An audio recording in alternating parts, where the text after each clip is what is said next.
Em nome do Pai, do Filho e do Espírito Santo. Amém.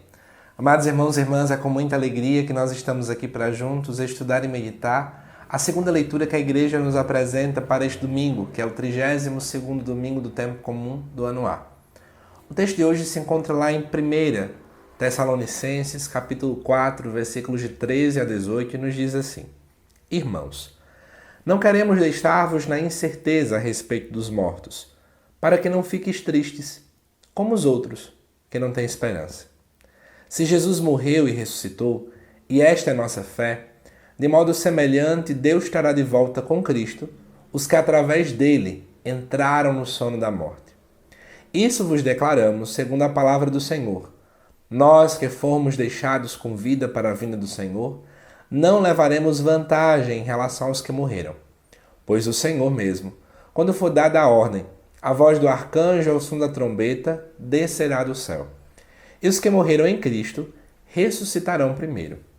Em seguida, nós que fomos deixados com vida, seremos arrebatados com eles nas nuvens, para o encontro com o Senhor nos ares.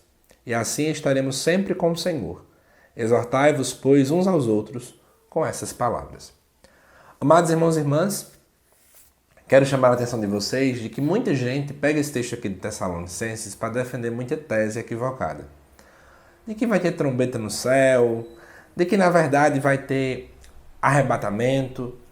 Essas duas realidades são doutrinas completamente protestantes. A Igreja Católica não fala disso. Porque na verdade o apóstolo Paulo, quando ele quis escrever, ele não estava focando em fazer uma exortação doutrinária sobre isso. Eu vou te explicar o que estava acontecendo, tá bom? A carta aos Tessalonicenses é uma das primeiras cartas do Novo Testamento.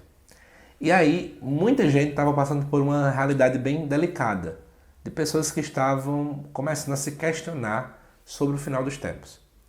Então, Paulo vai começar a corrigir um pouco disso. Parecia que entrava ano e saía ano, Jesus não voltava. Mas ele havia prometido que ia voltar, mas não voltava. Então, o pessoal começava a passar por muitas crises. Juntando-se a esse fato, é interessante você observar no texto também que aqui foca muito na morte. Por quê? Muita gente começou a morrer e o pessoal começava a dizer, olha, passaram uma vida se dedicando a Cristo, uma vida se dedicando a fazer a vontade de Deus, e essa pessoa morre e agora a vida acabou. E somos nós que estamos vivos que vamos ver a sua volta. Então Paulo vai mostrar que na verdade não. Aqueles que morreram, que não estão mais aqui vivos na volta de Cristo, essas pessoas também ressuscitarão. Essas pessoas já mortas, elas poderão também alcançar o céu. Assim como também eu, se Jesus voltar neste exato momento, eu estiver vivo, também poderei alcançar o céu. Ou seja, meio que nesse momento, Paulo está fazendo uma correção e dando uma orientação para uma desesperança de um público que começa a ter vários tipos de questionamentos. E aí, amados irmãos e irmãs, é a hora em que a gente para de ter medo da morte.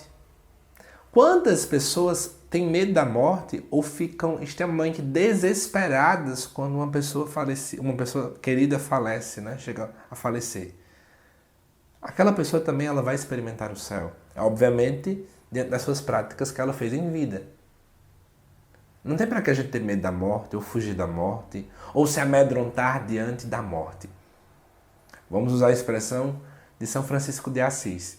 A morte é uma irmã. A morte corporal é uma irmã. Eu tenho que ter medo da morte da minha alma, que é o distanciamento completo de Deus. Por isso, amados irmãos e irmãs, que essa leitura ela possa nos dar esperança do céu. E aí eu quero até pontuar e fazer uma ligação com o Evangelho, que inclusive o vídeo já foi ao ar antes já a segunda leitura essa semana, No Evangelho a gente percebeu que falava lá da parábola das 10 virgens. E aí, o Evangelho, ele automaticamente aponta para essa questão de estar preparado para a vinda do noivo. Eu estando em vida, ou a morte me encontrando antes da vinda de Cristo, eu preciso estar preparado. Para que eu, com efeito, não fique meio que devendo nada, mas esteja preparado para este caminhar com Deus. Que Deus te abençoe, amado irmão e irmã. Te aguardo nos próximos vídeos aqui do canal. Até mais!